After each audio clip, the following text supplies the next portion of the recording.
Professor Abdul Wahid Chaudhary, sir, to speak about our speakers today, and then we proceed. Wahid Chaudhary, sir. Assalamu alaikum and good evening to everybody. Today, we are going to have a different type of presentation from Sardar Muqaddas Hossain Sadi Bhai. He'll be talking about a little bit about the history of cardiology, its development in this country and in the world as a whole. And Dr. Mohsin, my favorite colleague, we also work together in IPDI. He'll be presenting a few ECGs. We want to hear his input.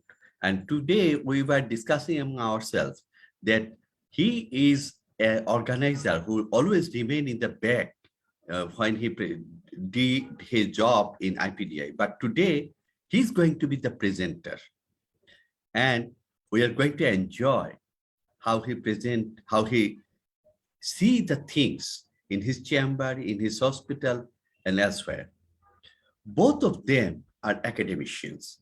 Sadi bhai একটু নিভৃতচারী মানুষ, সবাই হয়তো চেনে না, কিন্তু উনি কোন জিনিস নিয়ে he likes to analyze things very deeply. And Mohsin is an activist in mind, in body, in practice, everywhere.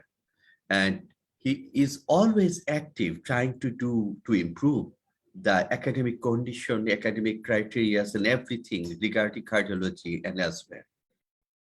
I have talked a bit much. Let us go together for the presentation and let's enjoy it. Sardar Muqaddas Hossain Sadi Bhai, would you please start your presentation?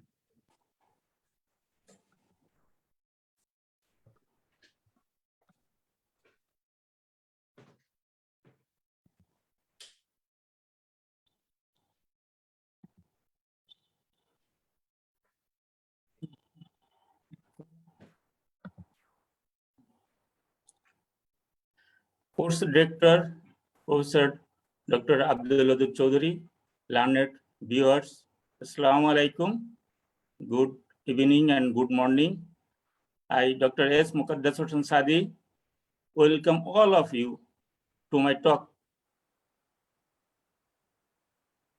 How and where do we stand in cardiology in 2021? William Harvey, a British physician in 1628, first told heart contacts for circulation, and he published at that time Earth Second. In 736, Ibn al-Nafiz, born in Damascus, worked in Cairo, a forgotten genius, discovered pulmonary circulation, published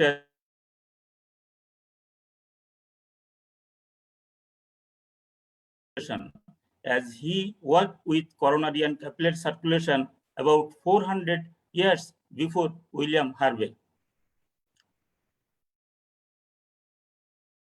Since Ibn al-Nafiz and William Harvey were noticed a series of grand achievements. Among them, 11 are most notable. These great achievements are electrocardiography, cardiac catheter, invasive care unit, cardiovascular drugs, preventive cardiology, echocardiography, pacemakers and internal defibrillator, cardiac electrophysiology, catheter ablation, and 3D color mapping. Now, let us see and honor those guys who brought this modern cardiology from Al-Nafiz and William Harvey.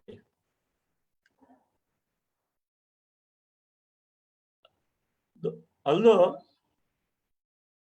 William Osler and Austin Flint first wrote physical examination of heart and cardiovascular system, the birth of modern cardiology dated when William Antovan first recorded ECG from a sting galvanometer in a Dutch town of Leiden. Antovan himself described bigeminy, atrial flutter, fibrillation, ventricular hypertrophy, subsequently with others, ischemia and myocardial infarction.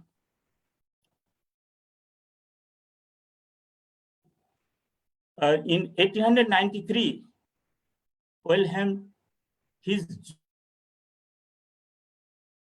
junior, a Swiss-born German cardiologist anatomy, first discovered his bundle. Desmuk first proposed his bundle pacing, and Huang did long time septal pacing close to his bundle. Cardiac catheterization.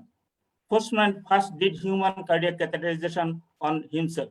Conant and research first measured the pressure from different chambers of hearts, both in normal and congenital heart disease. Once upon a time, surgery were being done by putting the patient in hanging position. Cardiac surgery. Ari Gross first did modern cardiac surgery at Harvard and Boston by closing patent ductus arteriosus. J.S. Gibbon first did open heart surgery by closing atrial septal defect. Fabelero first connect aorta with right coronary artery by saphenous vein graft. This was the first saphenous vein graft connected by the Fabelero. Now see the surgical and intervention historical timeline. Postman in intervention, Postman first started, then Conant, Sons, daughter, Zutkin, Krunzik. In this way comes the mid-cap. And surgery Beck, More, Bailey, then Fabelero, Johnson. In this way, cardiac plasia. Now, coronary angiogram and angioplasty. Sons first did coronary angiogram in a Cleveland clinic in 1958. Julian, a registered in cardiology in Royal Infirmary, Edinburgh, Scotland, he first articulated the concept of coronary care unit and thereby reduced the early hospital death half from 30%. His CISU concept spread in the world like a wildfire. Depending on the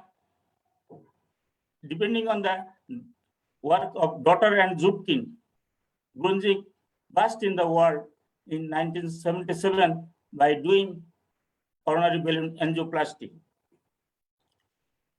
This was not a lever table, it was the Grunzik kitchen table where PTC balloon born. Grunzik actually in daytime he worked in medicine and radiology department, and at night he used to work in the postmortem department, and with his wife and other friends used to cut the coronary artery size, different coronary artery, and measure the size and balloon size, and thereby he did balloon angioplasty. The great man was very unfortunate. He lost his father in the end of Second World War, and he died by airplane crash in Georgia, USA. Cardiac drugs. Black first developed beta blocker. Cushman and Odenti first isolated angiotensin converter enzyme inhibitor, capropil. Acura Endo first isolated the HMG co-reductase inhibitor, statin. Preventive cardiology. Paul Dudley White, father of American cardiology, pioneered the concept of preventive cardiology. Canal was associated with great study from him and identify the risk factor for coronary artery disease like smoking, hypertension, diabetes, hypertrophy. Building on the electrophysiologist work, P.M. Zoll, a cardiologist in Harvard and Beth Israel Hospital, first developed pacemaker and internal defibrillator.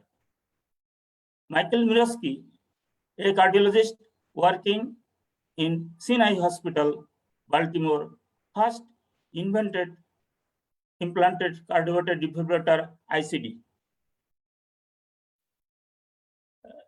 Depending on the principle of detection of submarine, Helmut Hertz and Adler first launched the echocardiographic field. Cardiac electrophysiology, non-fluoroscopic color map, cardiac catheterization, ablation, RFA. It is a young subspecialty of medicine. In mid-1970, J.J. Williams developed clinical electrophysiology. In 1996, Benham started catheter ablation with 3D color mapping. Thank you all for witness and hearing. Sadi bhai, very interesting, very interesting. I think I really enjoyed the presentation. Rafiq sir, do you want to make a comment, please? Thank you. It's a very nice lecture. I mean, what is the importance? People will talk about the stories. I think these stories are important. The few of the things, some of these people described things before, like AV block was described before electrocardiography. Electrophysiology was described before electrophysiology started by Shamroth.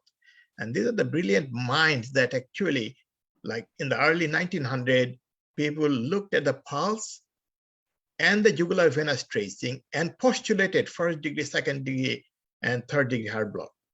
Shamroth actually described electrophysiologic mechanism, which was proven after 30 years.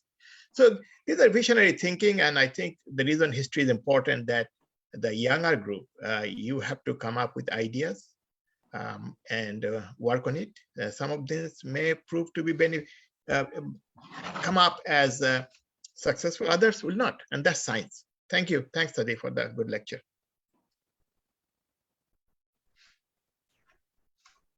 Atha bhai, do you want to make a comment about it? Really impressive, actually. I like to congratulate Muqaddas and Sadi bhai for your actually summary about the history and brilliant talk. And really, it is encouraging. Actually, most of the times we forget to learn about these things, but it is an inspiring lecture and talk by the Sadi bhai. Sadi bhai, thank you very much, and conversations to you. Thank you also. Now, I think we can go for the ECG session. Today, we are going to have presentation from Dr. Mohsin Ahmed. Mohsin, are you going to start your session? And Sadi bhai again, thank you. Thank you so much.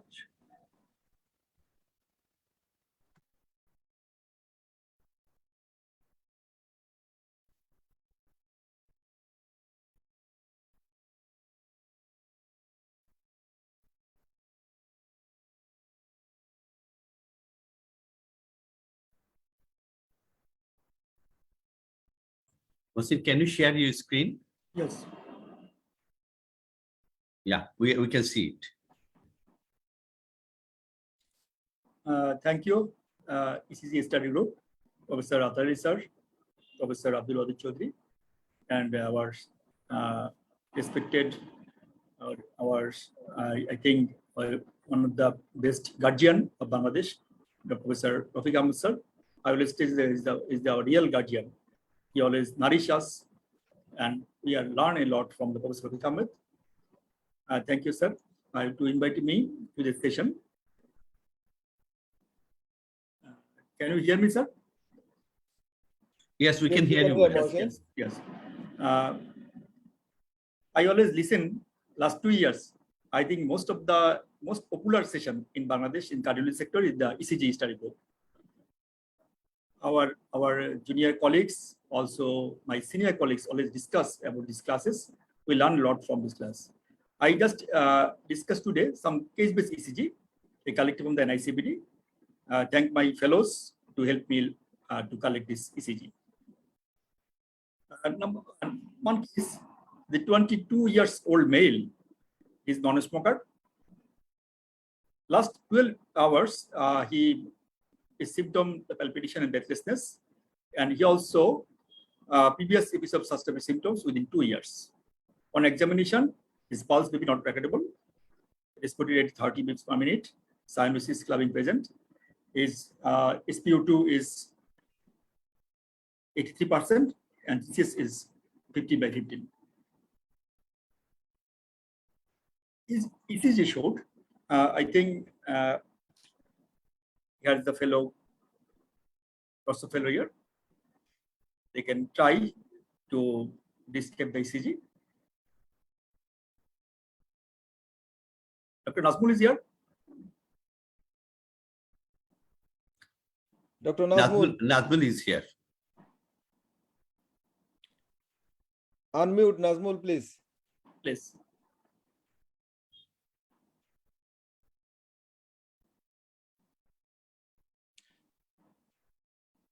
Do you want poll, Mohsin? You first say that is a regular ECG. There is no PFs, I think so, and white QRS complex. So our differential diagnosis is in the 80% cases, a ventricular tachycardia and supraventricular tachycardia with aberrant conduction due to a bundle branch block, 15%, and SBT or WSN 55%. Professor, any comment from this my differential diagnosis? Can you back to unmute, ECG, sir. Mohsin? Yeah, I mean, the rate is very fast, but also, I mean, one of the other diagnoses should be sinus tachycardia with right bundle branch block. Yes, Should be in yes, the diagnosis. yes, yes. Sir? The one question that I'll sir. be asking, is it likely that a patient with aberrant conduction is going to have pulse BP not recordable? Are you asking me or? Yes, sir. I'm asking you, sir. Let's make it.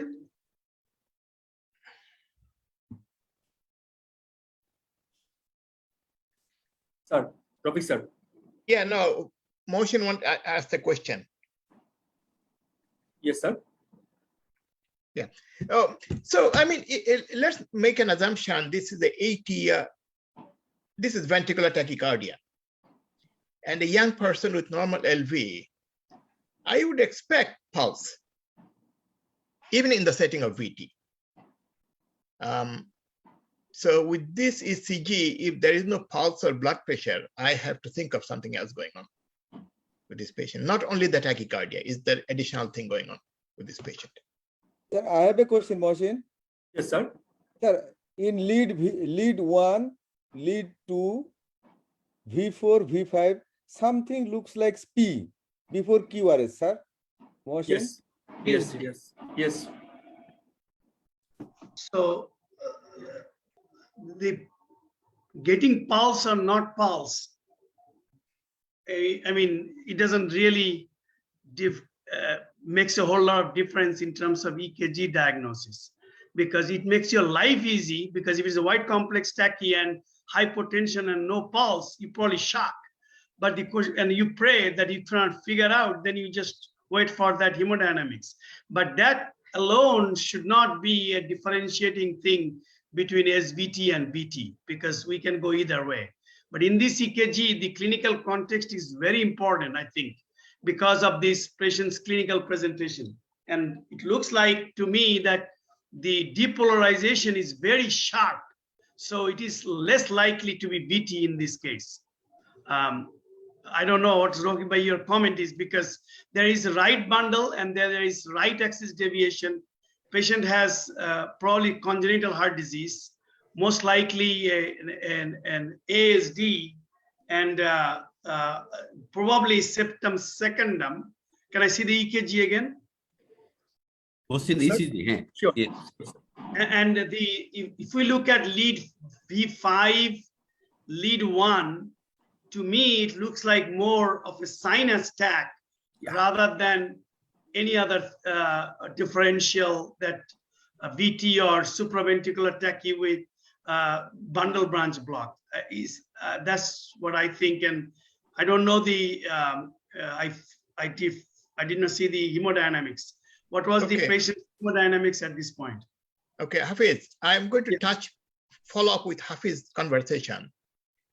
The Hafiz pointed out something which I don't expect. He's becoming too much for me, because he even described the deflection is sharp origin of the QRS complex. It's a very important point. Yes. But if you look at lead V1, there is small r, there is a second big R. That's number one. Number two, if you look at V5, V6, the ratio between R and S is not less than 1. In V6, at best, it is 1.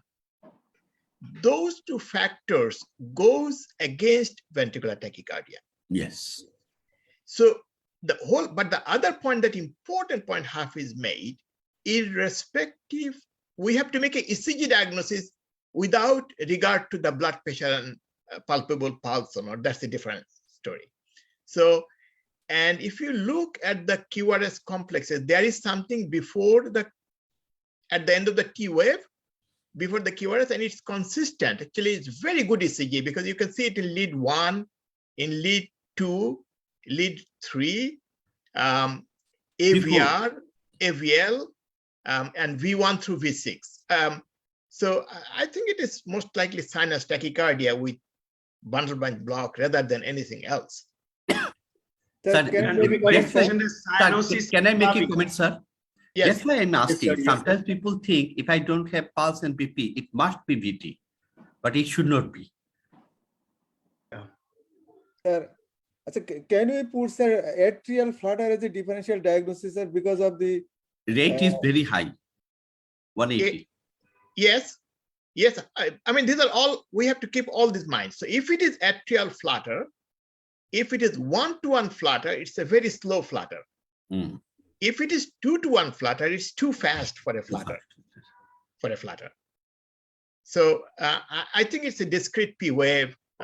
Whether it's atrial tachycardia or sinus tachycardia, that's the question of semantics, and we need better ECG. Okay, let's continue. But whatever it is, So patient, the clinical condition is driving the patient nuts because of the tachycardia. And then clubbing and cyanosis both is a very good clue that this is going to be a complex congenital. so sir, how do you manage the patients? Because this is short and is a sinus tachycardia, the aberrant conductions. So how do you manage the patients? Sir? Oh, so the management, can I talk about it? Yes, Yes, sir. sir. Sure, sir. I'm not going to shock this person. Yeah. First of all, Yes. the best thing I'll do, I'll get an echo machine to get, of course, fluids, whatever support we can give to maintain him, but I'll get an echo very quickly. And Hafiz may have a comment on that.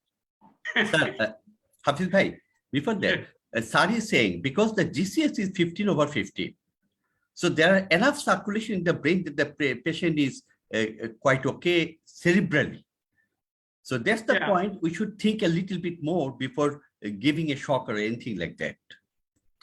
So I think it is also important to examine the patient. Can I go Yeah. back, any murmur, anything? Because this is working diagnosis is sinus tachycardia with underlying cardiac complex, a congenital complex. And I'll go one by one, but there is any fever and any other auscultatory finding and lung finding. Mohsin, Dr. Mohsin, can you describe that? So it is a regular white tone tachycardia, maybe sinus tachycardia, but patient is symptomatically unstable. So our fellows in hospital, they did the synchronized cardioversion. So this patient name is Russell, 20 years old. After cardioversion, we find there is a tall POA. It is the 5 millimeter size, more than 5 millimeters of POA. So after cardioversion, you see there is a POA is the tall POA. So the P wave is like, if you look at the V1, the biatrial enlargement, but Yes, sure. there is a right atrium is also very big, and Yes. there is a right bundle and then right axis. Yes. So if you show me this is usually consistent with ASD. Yes, But there may be more into this, because the clinical picture does not fit you in with only ASD. There is something more going on. And there's also right axis deviation. Yes. Correct.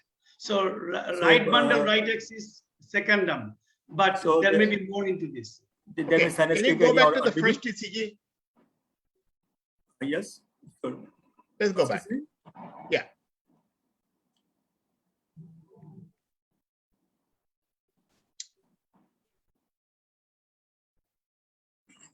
So if you look at, clearly there is P wave, and you can compare with the post-conversion, but look at the P wave now. If you look at lead 2, it looks like there is a negative positive. So possibly this was an atrial tachycardia that was happening. Because if you look at lead 2, there is the initial negative followed by positive component. So it's a supraventricular mechanism, and the QRS complex actually post-conversion did not change much compared to pre-conversion. And of course, the Himalayan P wave is now evident. So this is an interesting case. So But the life was easy because the patient was hypotensive. So shock. So our it is the Himalayan P. That is tall P for the 5 millimeter. For the fellows, I just lead 2, 3 ABF. Most people lead 2. Most common case is the abstinent anomaly, tricuspid atresia combined with tricuspid and pulmonary stenosis. The mechanism is the prolonged contraction of the electrical impulse throughout the enlarged right atrium, thus resulting in tall and broad P. The cause is the tall P through the inhibited atrial pressure and the development of large compliant right atrium. Other some few cases. Motion, can I interrupt you for a second? Yeah, sure, sir. Sure. Was the patient awake? Yes, sir. Was the patient awake, or was the patient unconscious? Patient is the CS is 15/15. Patient is awake. Yes. So when the patient came, the patient was awake, right? Yes. Sure, sir. So if the patient is awake, that is not compatible with a pulse blood pressure not available, right? Yes. So because the patient is awake. So I mean, you shock the person. It's a perfect thing to do. But the question would be, if it was pericardial tamponade, Hafiz, do you think that we need to rule out that when the patient? Yes, sure, yeah. But But it's very interesting. In our CCU setting, all the fellows are on the when there is the hemorrhagic unstable, they did the DC shock. But as Rafiq sir said, we should follow some these things, because some echo machine in the CCU should do the echocardiography, as Dr. Hafiz also asked for. What is sir?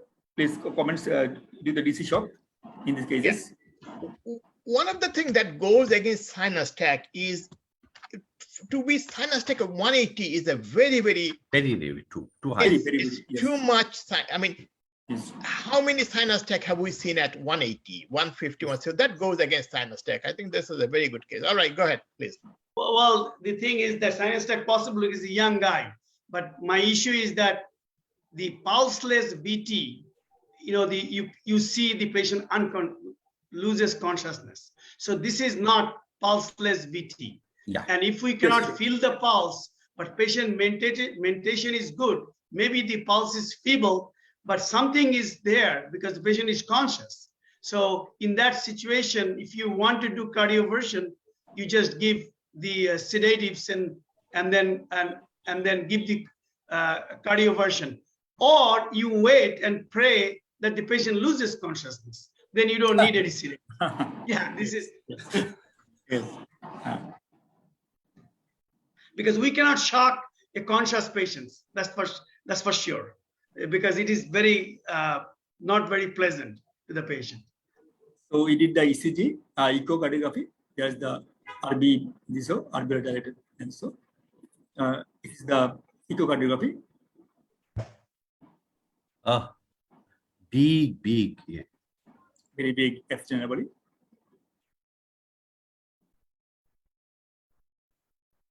Also, there is a ASD also. So abstinent anomaly of the tricuspid valve and atrial septal defect, secondum, as Professor Hafiz already told, and moderate pulmonary hypertension, good LV function, but impaired RB systolic function. So another case, 55-year-old. Mohsin, please go Yes. back Yes. a little bit. Diagnosis. The thing is, Hafiz Bhai rightly pointed out, the patient is cyanous and also has clapping. You can get cyanosis in an acute case, but you do not get clapping. And that's the truth, that that patient must have complex congenital heart disease. Yes, sure. That's the way of a logical thinking. And the bright mind of Hafiz Bhai has truly pointed it out nicely.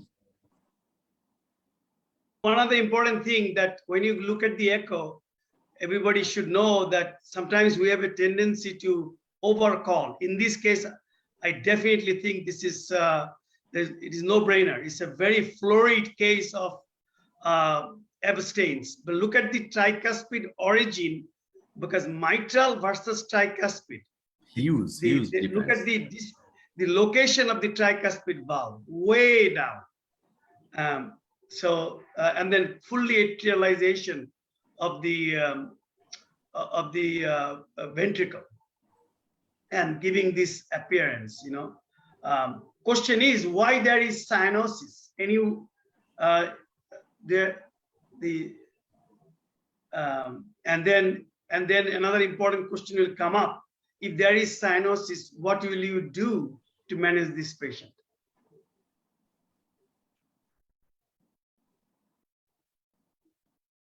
The patient has moderate pulmonary hypertension. That should be accounted for. That should be taken into account that the patient needs urgent surgical intervention. Yes. Yeah. And next case, I go. Next case, sir. Yeah, please. Yes, Some scientists will some more most cases ask there. me that, Interesting case. what about this secondum closer?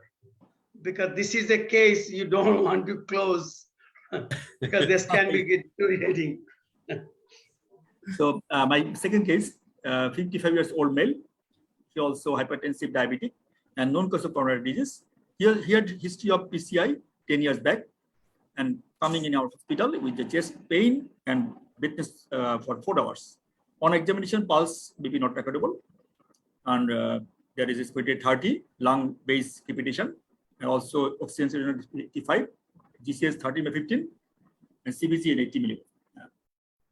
Is the ECG?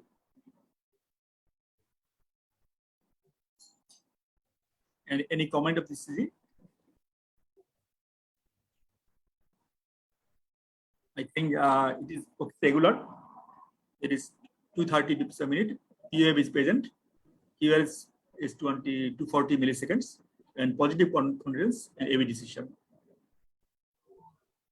Sir, any comments regarding my findings? Before Atharvai says anything, I tell you one thing. If the Sure. EKG looks like pulse oximetry, this is VT. That's nice. That's correct.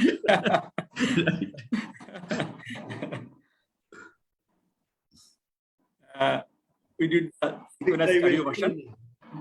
No, can you go Sure, back, sir. please? Sir, Professor. Sir. So Hafiz always talks me about imagination. But it's important. We have to imagine, but we also have to justify our imagination. Correct. So the question is, how do you tell there is AV dissociation from this ECG? It's important to understand that. I mean, no question, our first diagnosis looking at this ECG is VT. But then if I add this factor that there is AV dissociation, where is the AV dissociation? That we have to justify. If you look at lead AVR, there is a long strip. There is a notch immediately after the QRS, but it's too far away from the V. So it may be part of the QRS complex or maybe a retrograde P, one or the other. Second issue is the concordance. So how do you define concordance? So let's start with this chest lead. And if I draw a line in the front of it, when I come to lead V1, it becomes very difficult for me to say which part is positive, which part is negative.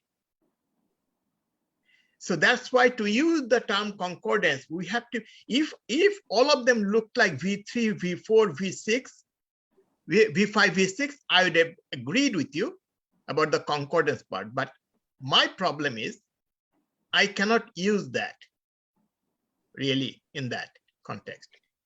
But the clinical diagnosis, ECG diagnosis, unless everybody agrees, and I'm making out these points just to create a controversy, which normally Hafiz does.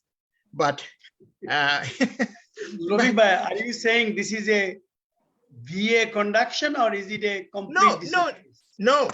I am not saying that. I cannot say there is evidence. I'm saying this is VT, but right. I'm finding it very difficult to use the term AV dissociation in this case. It looks like VA conduction, sir. Unless no, but then VA conduction, if you call it VA conduction, how do you know this is not part of the QRS complex that's looking like that? Yes. Right. Right? Right. So all these things, why am I bringing up all these things must simultaneously work in our brain and come with a final conclusion. Sir, So thank you. Sir, I have a question, sir. Yeah. In this ECG, in which lead will calculate the R to S interval, sir? You cannot, because you see, I have to draw. So look at this scenario. We can sit in this ECG and I can draw a line and I can try to find it, but the patient is in front of you without a pulse. You don't have time for that. Yeah. Right. So you have to make the diagnosis at that point with this diagnosis. And of course, diagnosis, what Mohsin came. So Mohsin, please continue. Thank you. Thank you, sir. But we all agree this is a sustained monomorphic VT. No question about it. No question. Yes, sure. So did the cardioversion. After DC shock, I think there is a all inferior MI, and also she shows the ST depression, R wave V1, V2, V3, and ST depression is the V1, V3. So it is the regular part-based cardiac VT, diabetes sinus syndrome, suspected acute true posterior MI and all inferior MI. Is the posterior ECG. And we see the elevation in the V7 to V9. Yeah. After STK, there is a posterior ECG is normal, coming back. Is the nicely finding. STMI, no, it is the always neglected part. We should concern about it. 15 to 20% STMI contest inferior lateral infarction. Isolated posterior is less common, 5%. Diagnosis often missed. Early detection is crucial for therapeutic purpose. Did you do a cath on this patient, or did you do a cardiac cath? Angiogram? Yeah. Yes. I don't know, sir, because this patient is discharged and I don't know what is sure. the patient. Okay. Yeah, For the audience, the young audience, remember that this is one situation where even in absence of ST depression in atrial bleed, ST elevation in atrial bleed ECG, you have to think about using the thrombolytics. Primary PCI, you can always go for that, but using thrombolytics, you have to look at the ECG and you have to think about posterior MI and do the posterior leads. Okay, Mohsin, can you go back to the first ECG again? I'm sorry, I'm going back into this. Sure, sir. So my question to the audience will be that let's say I give this ECG and the patient is a 25-year-old person with pulse and blood pressure. You also have to keep in mind WPW syndrome with orthodromic tachycardia. That you have to remember in mind. Of course, in this case, it's a differential. So the clinical context, that will be one of the differential diagnoses of this white QRS tachycardia, even though this was not the case. Thank you. Sir, sir, in this ECG, can I ask a question, sir? Yeah. Sorry, sir. Yeah. Sir, if we take the lead AVR, where there is a definite some hump following QRS, so is it possible to retrograde conduct QRS in that much higher rate? Oh, of course. this is not too high. I mean, 230, if somebody is very sick, AV conduction can improve. I mean, it is possible, theoretically possible. I mean, I have seen AV and RT with a rate of 220 in an 80-year-old person. So think about the AV conduction. So that is not impossible. It is unlikely. What you are saying, yes, it is unlikely to see that kind of one-to-one conduction, but it is possible, yes. But another interesting thing in this case, which is that it is a sustained monomorphic VT.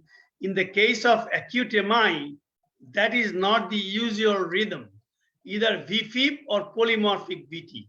So the question is, what is it that, because sustained monomorphic will be some scar-related VT, but is it possible that there is an old inferior and scar, but the new MI also posterior MI is possible? It's little puzzling to me. That is not the usual case, the way patient presents. So exactly, sir. Because only posterior MI cannot be a so morbid condition of the patients. So yeah. How will you explain that? This?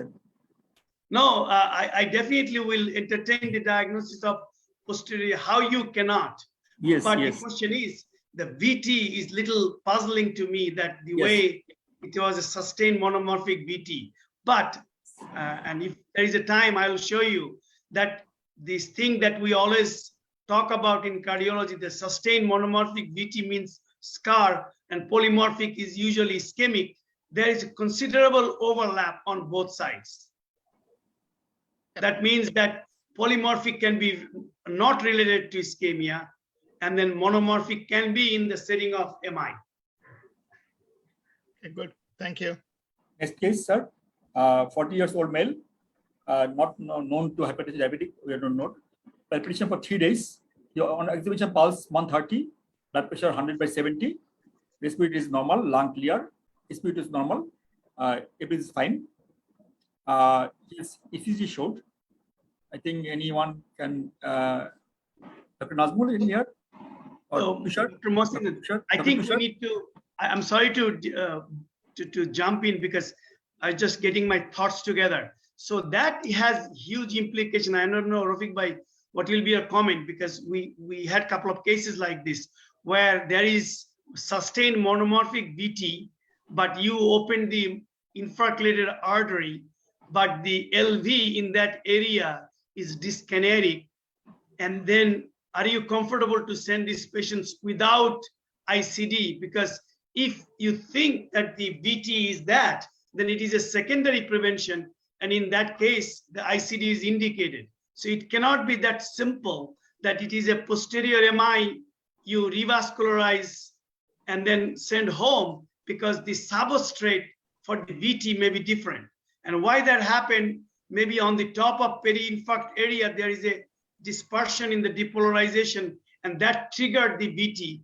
But maybe it is not like the primary VF, where you just open the artery and then VF, you don't need to worry about the ICD in that setting. You know what I'm saying? It can be a little complicated. And that patient's echo is very crucial to study, that what happened. And I know that patient did not probably agree for cath, but I would cath the patient and get a much more information to make a decision, because he may encounter another sustained VT and may die. Sir, without structural assessment, can we go for that ICD? Rafiq bhai. Because the scar, without knowing the scar, can we go for that? Okay, so two things. First of all, if it is VF, you can explain just by ischemia. When there is VT, there is a substrate, number one. Number two, when I need to fix the substrate first. So if I'm going to spend 5 to 10 lakh taka on a patient, the primary thing, I mean, it is extremely rare that I will agree to putting an ICD on somebody who refuses to have cardiac catheterization or intervention done, because that is going to determine long-term survival of the patient, not the defibrillator. So, I mean, it's simple as that. If somebody doesn't want a cath or and he needs a cath, we will just be reluctant to put ICD in this kind of patient. That's why I love you, Rafik bhai. Yes, sir. We can proceed now, sir. This is ECG, another person, stable patient. Oh, let's get somebody from the audience to talk about this ECG. Any audience here? Anybody can talk? Can somebody raise their hand? Would somebody raise your hand? Ribu, you can add somebody. Sir, Dr. Mutiur Rahman has raised his hand. Okay. Two participants also, another two And participants. Professor M.J. Azam sir has raised his hand. Okay. No, not Professor Azam, the other person. Okay, sir. I'm Mutiur Dr. Rahman. Mutiur Mutiur Rahman. Rahman. I have given him the permission to talk. And Dr. Abdullah Al Mamun also. Mamun. Yes, Abdullah Al Mamun is unmuted now. Yes, Dr. Abdullah Al Mamun, please speak up. Hello, Assalamu alaikum, sir. Yes, Mamun, describe this, please. This is a 12-read surface ECG with normal standardization and calibration showing the rhythm is irregular and there is a P is absent and rhythm is irregular, P is absent. There QRS duration is narrow and there is a left axis is normal, looks like axis is left axis deviation, and the most prominent findings are there is LBH, seems to be like LBH because as in B1 and RNB6 more than 35 millimeter, and there is a deep symmetrical deep the inverted TOF in B5 and involving precordial discs B2 and B6. So my impression is this is a ECG diagnosis is AF with fast ventricular rate with LBH with a strain. Good. Excellent. Mohsin, any comment? Please continue.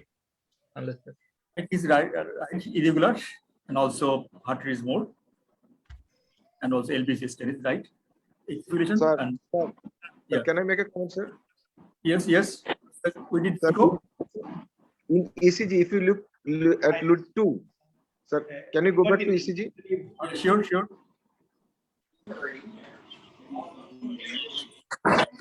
May I comment? May I comment furthermore?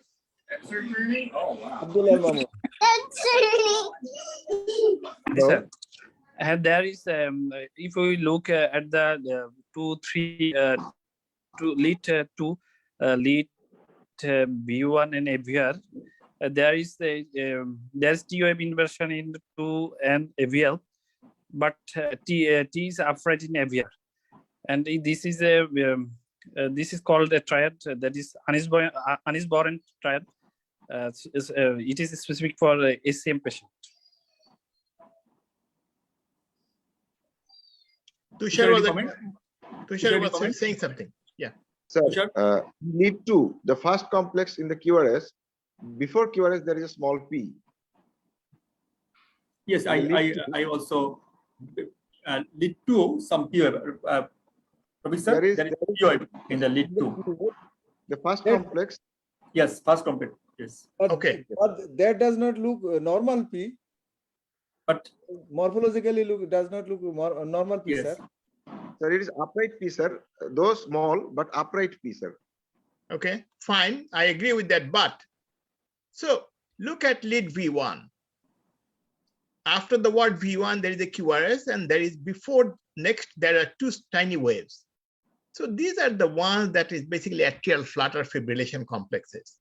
Sometimes in some leads, they can look like P wave. And that's the way, I mean, if you look at the 4th complex in lead V, looks almost like a P wave. But it is not, it's just the way ECG is. So it's basically, this is clear atrial fibrillation.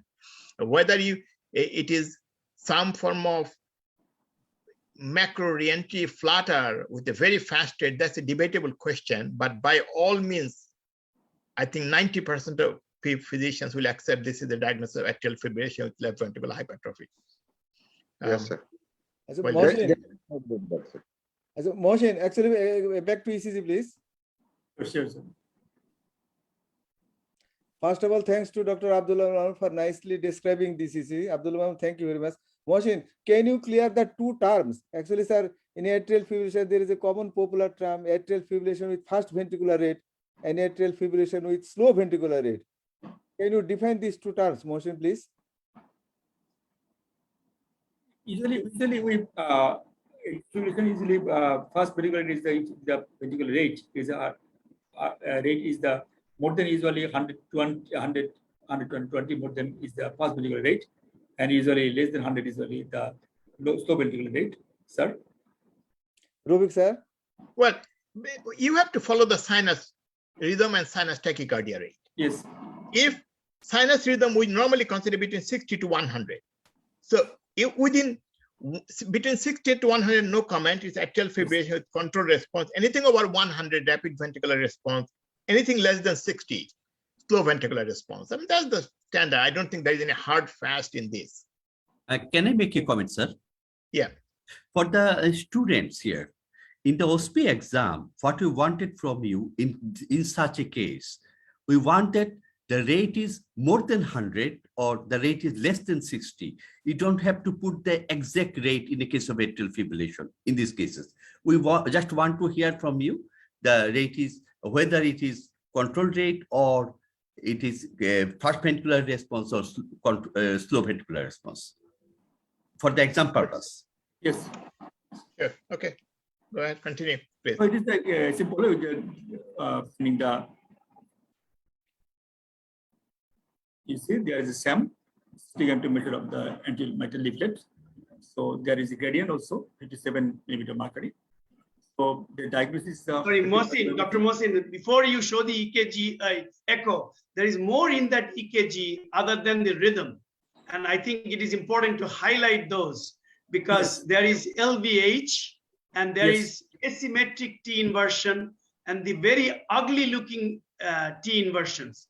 And as a rule, I tell this, the uglier the T inversion, the less likely is ischemia. And in this case, if the LVH without any afterload increase, then it raises the question of intrinsic myopathies, right? If there is no afterload, that means patient has no aortic valve stenosis in the adult and no hypertension, then the LVH has to be explained by some other cause.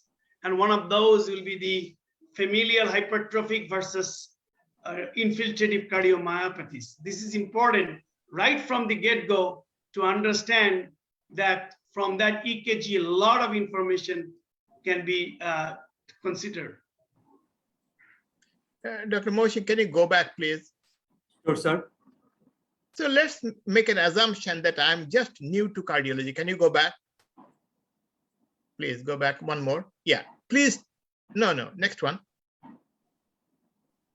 Now the echo, please, echo. Echo, sir, echo. Yes, sir. Yes, please. Explain this ECG to me, assuming I don't know anything about echo.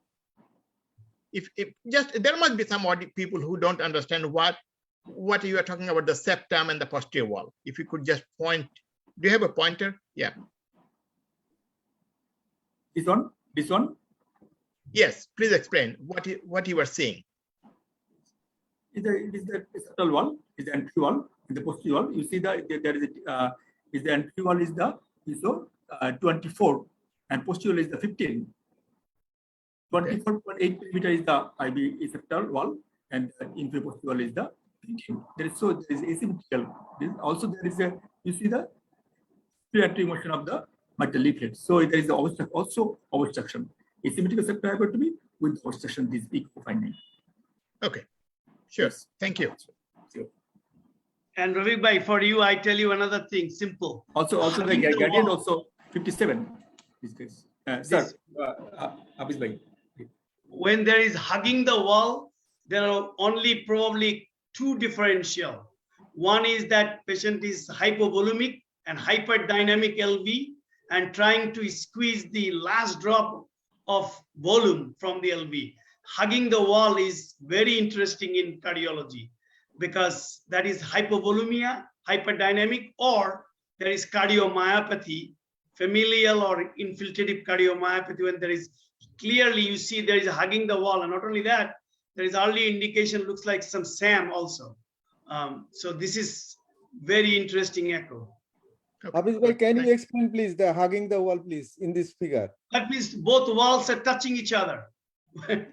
Almost. So when you see that in the fourth chamber, and then you need to think about this. In the absence of LVH, hypovolemia, sometimes we see that, And in dialysis patient, you can have LVH and hypovolemia. In a dialysis patient, that is really interesting. Okay, go ahead. Thank you very much. How will you manage the patients in your hospital? No, you go ahead, Dr. Morrison. You tell me what you think, and then we'll talk about it. Yeah, there's AF is commonly observed in patients with HCM, prevalence 22%. So incidence is 3%, systemic embolism 6%. So we should consider about the anticoagulations. We also think about the Chavez score. There may be vitamin K dependent anticoagulants or drug can be used. So in our context in Bangladesh, so we usually deserted to manage this patient. So Dr. Hafiz, how to manage the patient is the No, please. I have a question. Yes, sure. What is the role of CHA2DS2-VASc score in this patient? We should think about the score because we use because there is some bleeding risk in the anticoagulations. So okay. Yeah, because what is the CHA2DS2-VASc score of this patient? I think this patient's age is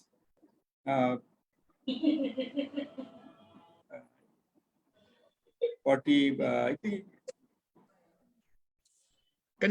You have it in front. What is the age of the patient? Can you go back? Yeah. 45.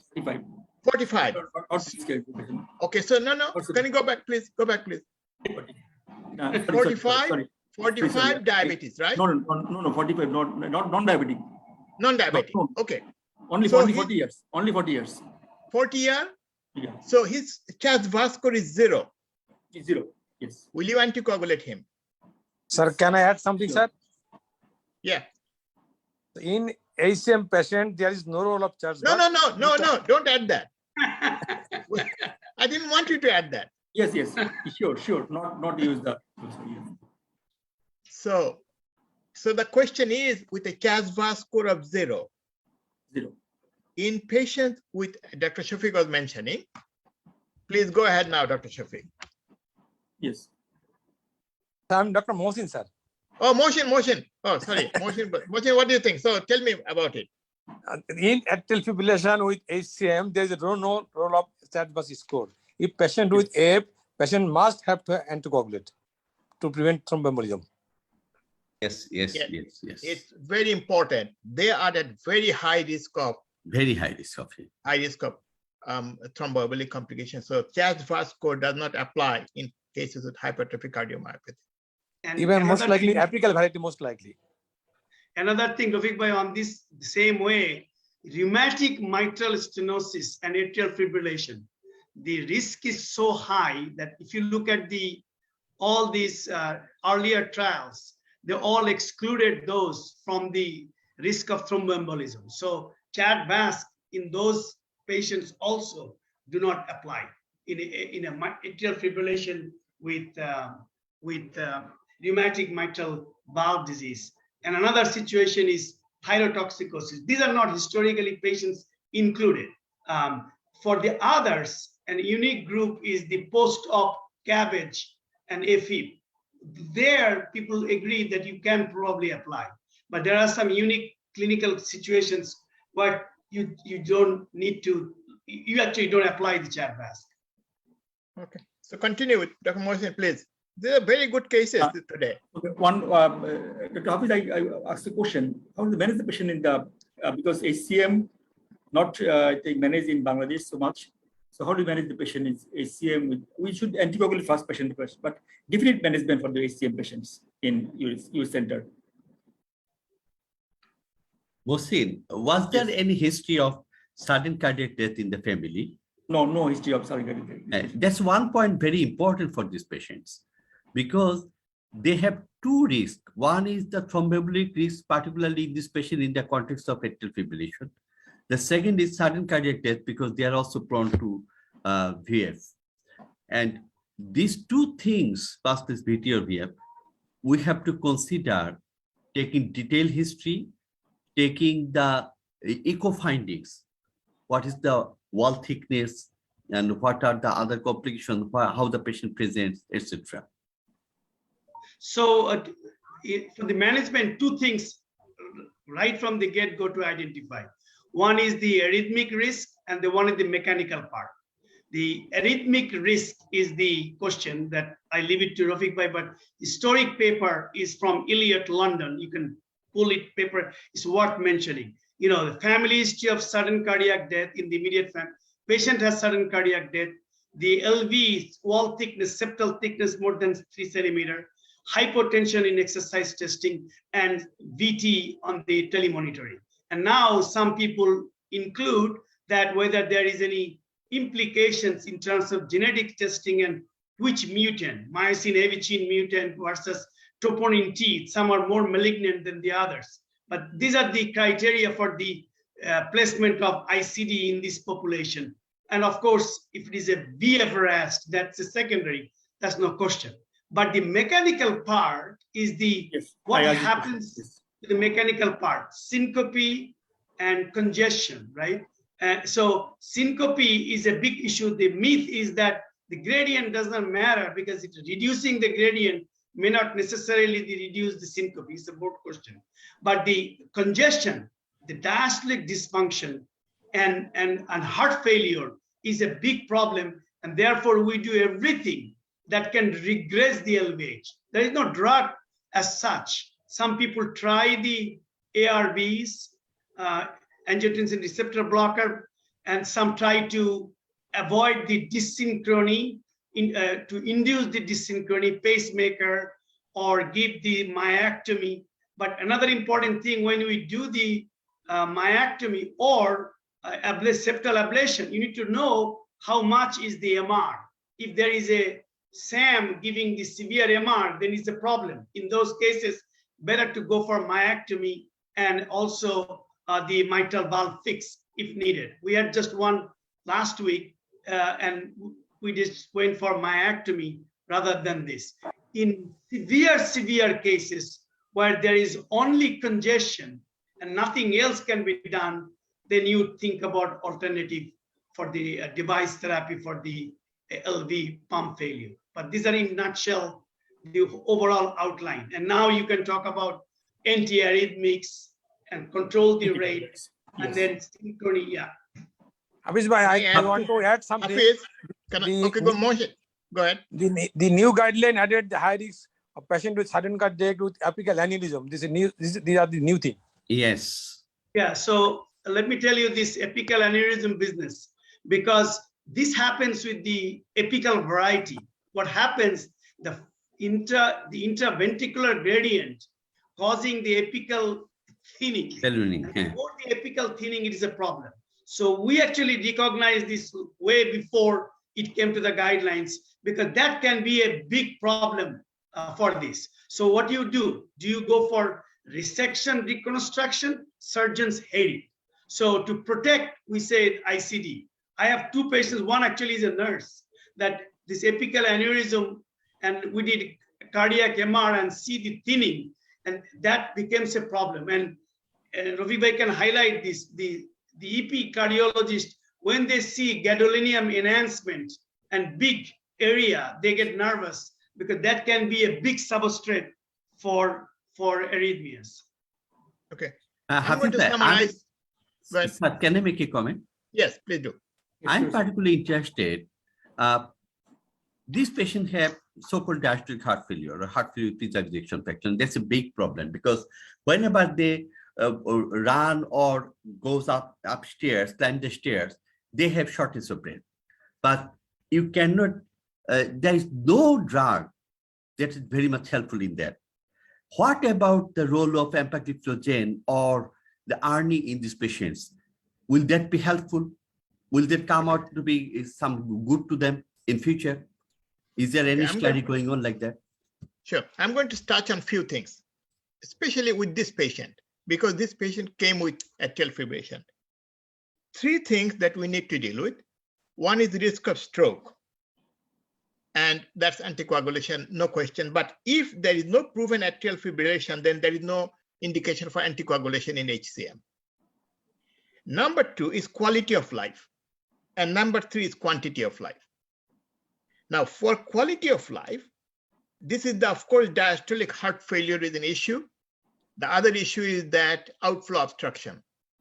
And of course, there is always a reflex thing, though we have a technology, let's do a septal ablation, and the patient is going to feel better. Before you do that, you must make an evaluation. Why is the outflow obstruction? Is it because of the muscle? Or is it because there is a prolonged papillary muscle that is causing mitral valve to obstruct the outflow? So let's say if there is a long papillary muscle, and that is making the mitral valve obstruct the outflow, and you do a septal ablation, nothing is going to happen. So that evaluation by MRI is very, very important. Now, there is also a new drug. Actually, it has been proven to be beneficial, mavacamten. Yes. And it is actually works at the actin-myosin level. And there is double-blind randomized study proven that improves quality of life. I do not know about the mortality. No question. Escape the drug, sir, already started in USA? No, it's not available in USA yet. It is about to be available. About to be available. But it was presented in last year, yeah. Huh? Yeah, it was presented. The mortality is not shown beneficial, but they are thinking that it's not followed up enough. But mechanics get better. That's a big improvement, because that's I mean, people do die, but they really are very symptomatic. So that is one issue of quality of life. What I'm trying to highlight is there is a new medicine. Before you do septal ablation or all kind of thing, make sure that you do a proper evaluation. Why is the outflow obstruction? Is the patient going to benefit from it? And the third, of course, the quantity of life. And then you have to do a risk stratification. And there is definite guidelines on that. You can read it up. And all of those are history of sudden death on the patient, sudden death in the family, septum more than 30 millimeter, non-sustained ventricular tachycardia. And as Hafiz mentioned, drop in blood pressure during exercise. Those are the things that will go point score into this issue. Thank you. Can I make comments, sir? Yes, regarding drug treatment, Yes. beta blocker, usually beta blocker. Is there any role of beta blocker here, as because the having patient atrial fibrillation with the setting of ACM? Is there any role of beta blocker, sir? Question is, do we use it? Yes, we do. Is there any data that they do benefit? There is no scientific data on those. So we all use calcium channel blocker, beta blocker, because there is diastolic dysfunction. But I don't think there is any randomized study to show that these drugs reduces mortality. But symptomatically, calcium channel blockers help because they are used for diastolic dysfunction. Thank you. I think mavacamten is something that's going to be a game changer in this group of patients. No question about that. Professor, how do you control the heart atrial ventricular rate in case of HCM atrial fibrillation? Verapamil diltiazem, or we can use the amiodarone? Okay, so the question is that HCM patients do not tolerate atrial fibrillation well. So you have to treat them aggressively. Depending on the age of the patient, I would probably start with sotalol first, because sotalol, because most of these patients are young, and if we give amiodarone, we have to use it long term. And so sotalol, and if sotalol doesn't work in a young patient, we actually send them for ablation of atrial fibrillation. This is one case that we send them early on than later. And then, of course, if nothing works, then amiodarone is the last drug that we can use. Sir, whether sotalol can be combined with other conventional beta blockers, sir? The question is whether we should combine sotalol with other beta blockers. Sotalol was initially introduced as a beta blocker. So if you can maximize the dose, that will work as a beta blocker, as good as any other beta blocker. Thank you, sir. Can proceed, sir. Next case. Yes, Mohsen. Yes, please. This patient also 45 years old, male, hypertensive and diabetic, known cause of CKD, chronic kidney disease. He presented with unconsciousness and breathlessness. On examination, pulse may be not recordable, and there is a lung base also clear, but situation for 65%. This is 4/15, CBG 19.8 millimole per liter. His ECG.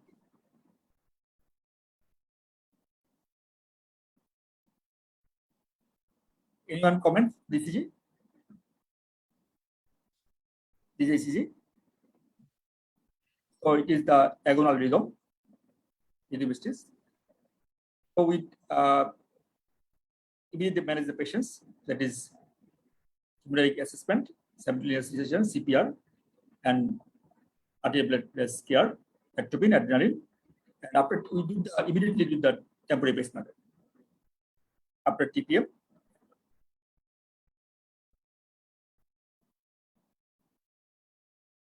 you show there is a tall peak T wave,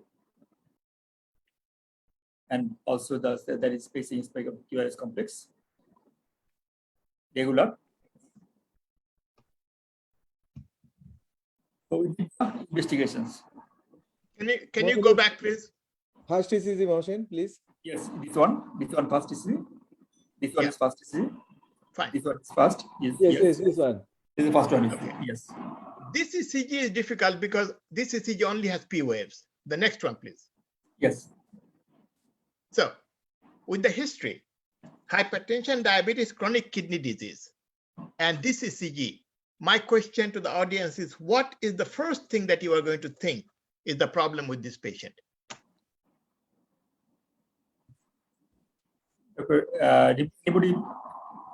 Anybody from the audience? Yes. So Dr. Rahat said hyperkalemia. That's it. My first diagnosis is hyperkalemia on this patient. And the management of. Sir, any comment? So also, as nicely said, the potassium is 7.2. There is hyperkalemia. And we keep in the calcium gluconate, glucose insulin infusion, salbutamol nebulization, sodium bicarbonate, fusamide, sodium cholesterol, and some antibiotics. After management, you see, so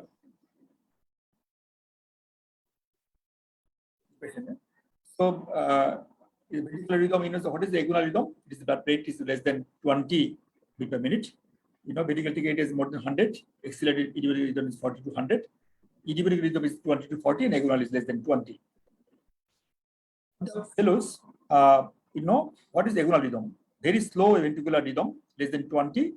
Terminal rhythm of the dying patients which proceeds asystotic death, biliary white complex, and often absent atrial activity, reflection of significant myocardial damage and metabolic derangement.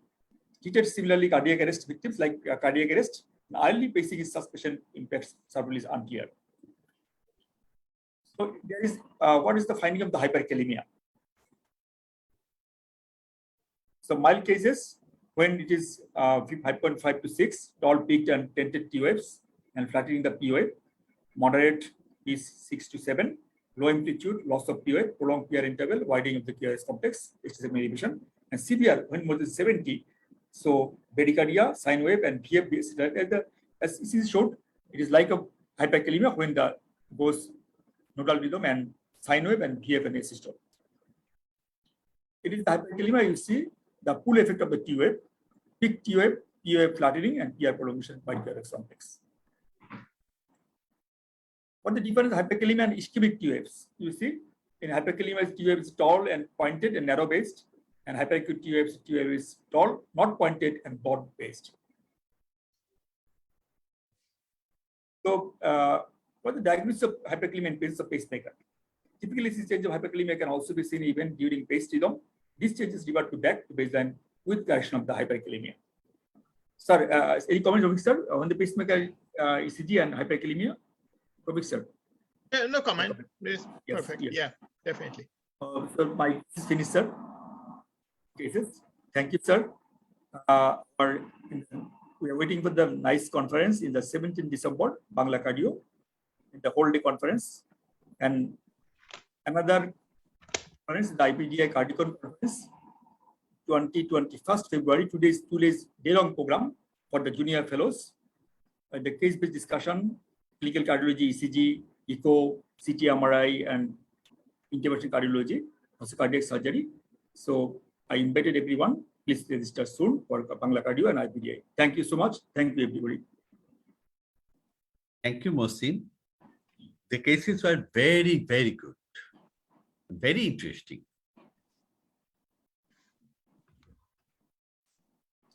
Hafiz Bhai, do you want to make some comments? So no, I enjoyed thoroughly, but I'm working, so I was a little interrupted because of this round and other issues. But one thing that you can, those who are interested, you can read Dr. Radha Gopalan, my good friend from Arizona. He has a nice overview on the new drug mavacamten, which is it works on the myosin heavy chain. And as we know that there is a disarray in the myofibrils in hypertrophic cardiomyopathy. This drug has a potential to reduce the outflow gradient, as Rafiq Bhai pointed out, but it is still under the review. It has elevated to a drug of huge interest. So it may be approved soon, probably early 2022. So we are hoping for that. But otherwise, I thoroughly enjoyed this session. Thank you so much. Hafiz Bhai, can you send that article to us? Yeah, sure. I can send you the link. Yeah. It has a good summary. Yeah.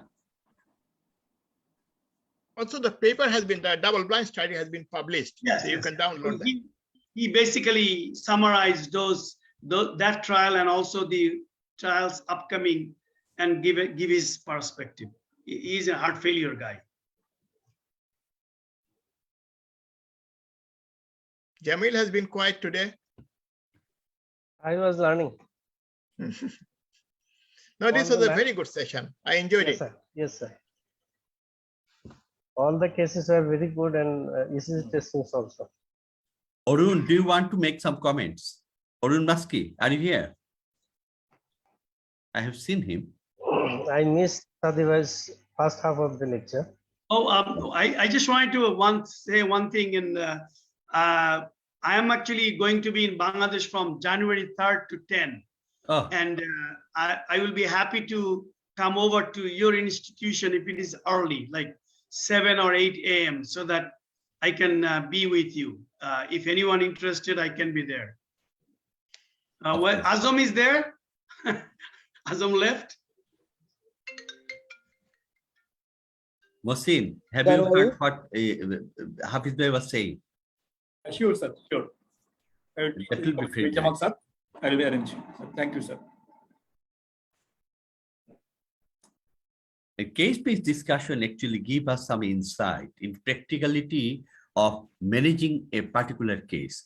Difficult cases do not come what the books say in that particular way. And you have to think on the top. And you have to make a decision which may or may not be always correct, but we try to be correct as much as is possible. So, this presentation today actually help us in reaching that goal. Let me get a free consult from Rafiq Bhai, but it is a very interesting case. This is, we have Thanksgiving weekend and Thanksgiving early morning, 3 o'clock, I got a page that trauma team, we have level 1 trauma, 40-year-old hit the car in an electrical pole and then got head injury and intubated, and the EKG is suspicious of anterior wall MI, they call cardiology. So CT head is negative. EKG, I was thinking that looks like real anterior wall. So, but what do you do? And the patient has sustained VT1 shock. EF like less than 20%, blood gas pH 6.9, and the bicarb is like 10, lactate is high, and they are telling me, what do you want to do? And the bedside echo is severe LV. So, my question is this: I took the patient, of course, to the cath lab. I said 6.9, you know, I break the rules that I promote because 6.9 is my cutoff and the patient is at 6.9, young patient.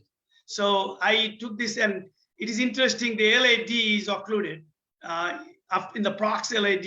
I opened that, and patient Glasgow Coma scale was like 3 when he came in. And now he waking up, therapeutic hypothermia, we said we give, but then we don't need it, levofed is off, and patient is fighting the vent. I said, forget about hypothermia. And then ultimately, 36 hours later, patient woke up, we got extubated, and I came back and I see that he's talking to his wife. Little bit problem with the orient, speech, maybe something. I think he's going to get better. Question to Rafiq Bhai. Will you give ICD in this patient? This is a problem case for 2 reasons. One, yes, initial VT. Second is cardiomyopathy.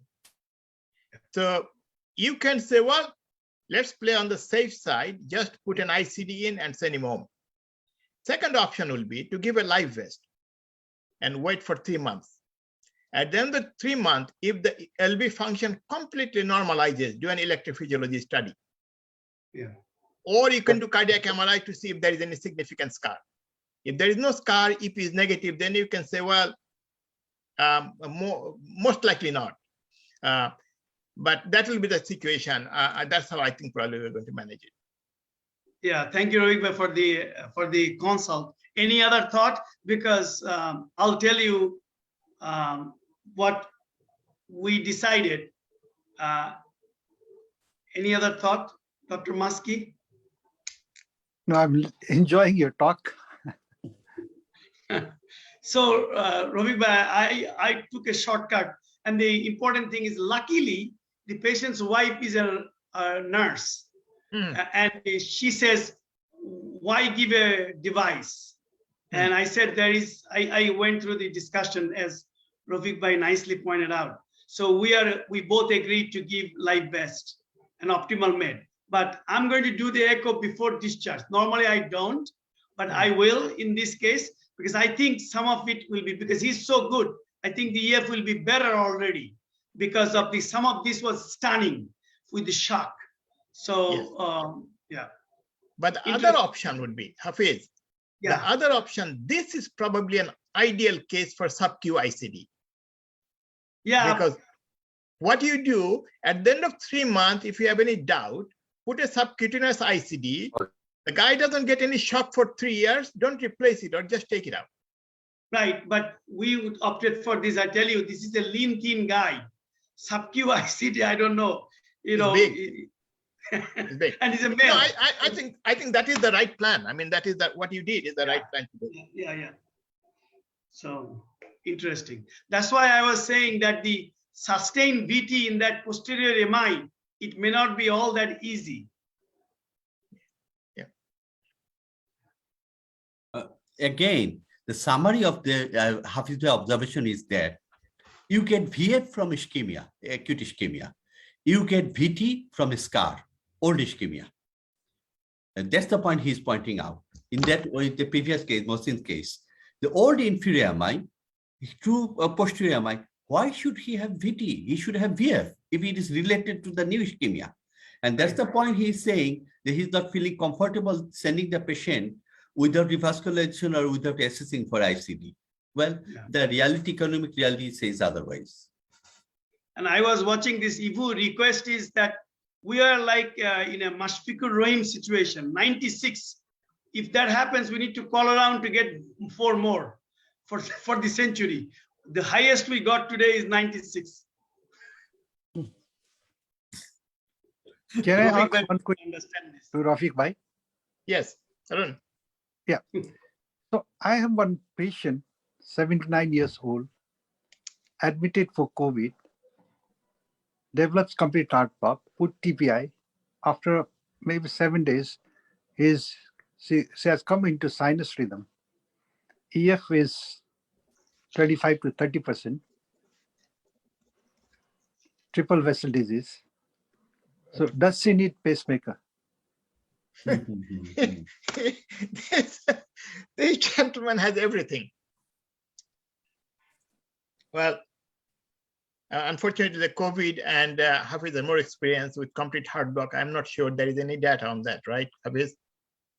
So Hafiz, you are dealing with COVID. So what would be in this lady, 79 years, did MRI, no scar? So first of all, hemodynamics good, right? Yeah, I mean, echo was around 25 to 30%. So dilated cardiomyopathy and developed complete heart block post-COVID in hospital. 79 years. I give an analogy that COVID itself, like there may be underlying conduction system disease and COVID just makes it worsen. And there may be drug related, but also we are looking at our data on the remdesivir and bradycardia and all that. But it's still, I think at the end of the day, there is underlying conduction system disease and it is more revealed with the COVID and the medications. So two things, we try not to do pacemaker permanent, particularly, not sure what Rafiq Bhai is doing, but we try to buy time as much as we can and think about a device before discharge because many of them get better. No, but you have to also remember, okay, let me do this. If it is my grandmother,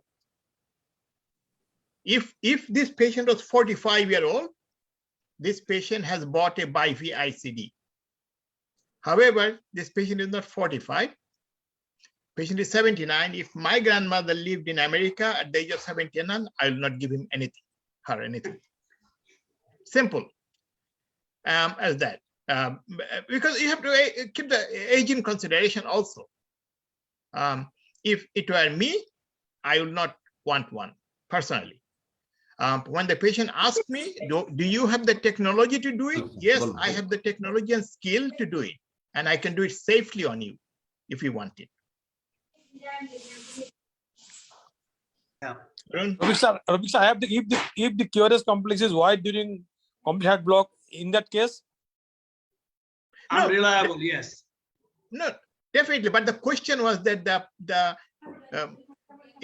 differentiation between a 45-year-old, 79-year-old, and then the infection, the COVID issue, whether COVID did it or it's just a coincidence that patient has really a disease. So those are the different issues that you have to grapple with. And the other decision, if you have to do anything, are you going to put a single chamber pacemaker, dual chamber pacemaker, all BiV ICD? That is the gradation that you have to make on this. One may say, look, I don't want to die suddenly from complete heart block, but I want to live. You can put a pacemaker in or BiV pacemaker. ICD at a 79, I always leave it to the patient to decide. Yeah. And you can put a temporary wire and buy a few more days and see. No, she has recovered. She has recovered? Yeah. Oh, see that paid off. Buying time paid off. So does she require permanent pacemaker or not in this age? What is the heart rate now and what is the chronotropic response? No, heart rate is around 80, 90. Chronotropic response is good. Yeah. So why don't we discuss that? You brought up at this age. That's the part that you have to tell the patient. I mean, age should be a consideration. For pacemaker, age we don't consider as much as opposed to ICDs. That is something that you have to think about. Yeah. Probably LIA, leave it alone for now. Yes, probably. So I searched literature. They said if it's a persistent complete heart block, then go for and do pacemakers and all. With transient complete heart block, didn't get it. Yeah, I think it makes sense. It makes perfect sense. Arun, nice seeing you. We haven't seen you for quite a period of time. Yeah, because I am not a panelist now. I was watching as a participant. What do you mean by you? What happened? Now, I don't know. This Arun, sorry, I had internet problem. Rivu, No. make sure that Arun is always make a panelist. Yes, sir. Yes, sir. I didn't see. Our friend should Can not be you ever move- missed. Sir, Arun. joined with Can the you- general link. I suppose. Can you Okay. on my video? Sir, your video is Video- on. No, it's I can it's see stopped. you. Looks nice. Video is stopped. Yeah, no, it is fine. We can see you. I cannot see anybody else. Why? So Hafiz bhai, But- one more question. Is there any progress being made on those two papers I sent you? Oh, Is that good enough or not? yes. These are mainly case based. So we are a little ambitious in terms of going to higher impact, but we'll communicate with you soon. So I can send that this transient complete heart block following this COVID also with the ECGs Okay. and some MRI pictures Okay. and angiographic pictures too. Okay, let's close the session and then we can talk, right? Adil bhai. Athar bhai, can you please close the session? As an excellent session today, and congratulations, Dr. Mohsin, for your brilliant presentation. Everybody enjoyed this session, and we are happy, sir. Today we had got Dr. Khandaka, Professor Kamrul Islam with us, Professor M.Z. Azam, Muhammad Shofiq, Naharuma Haidar, and many others panelists with us today's session. And Mohsin presented very nicely, and Mohsin proved that he is the leading teacher right now. Mohsin, congratulations you again. And Sadhi bhai, thank you very much for your research-oriented presentation. Sadhi bhai, thank you very much. And today we could not make time for Hafiz bhai. Hafiz bhai, actually we are waiting for your presentation in next Sunday. Hafiz bhai, thank you very much, and thank you everybody for your presentation. No, I'm good. I'm always the backup. Yeah, really. We want to as a backup in next Sunday. Our ready-made source of knowledge. So, sir, we can conclude the session, and thank you, Ribu, for Yes. your excellent arrangement. Thank you, Ribu. Thank you, sir. Thank you. And You can stop sharing review, streaming. Okay. Kamul bhai,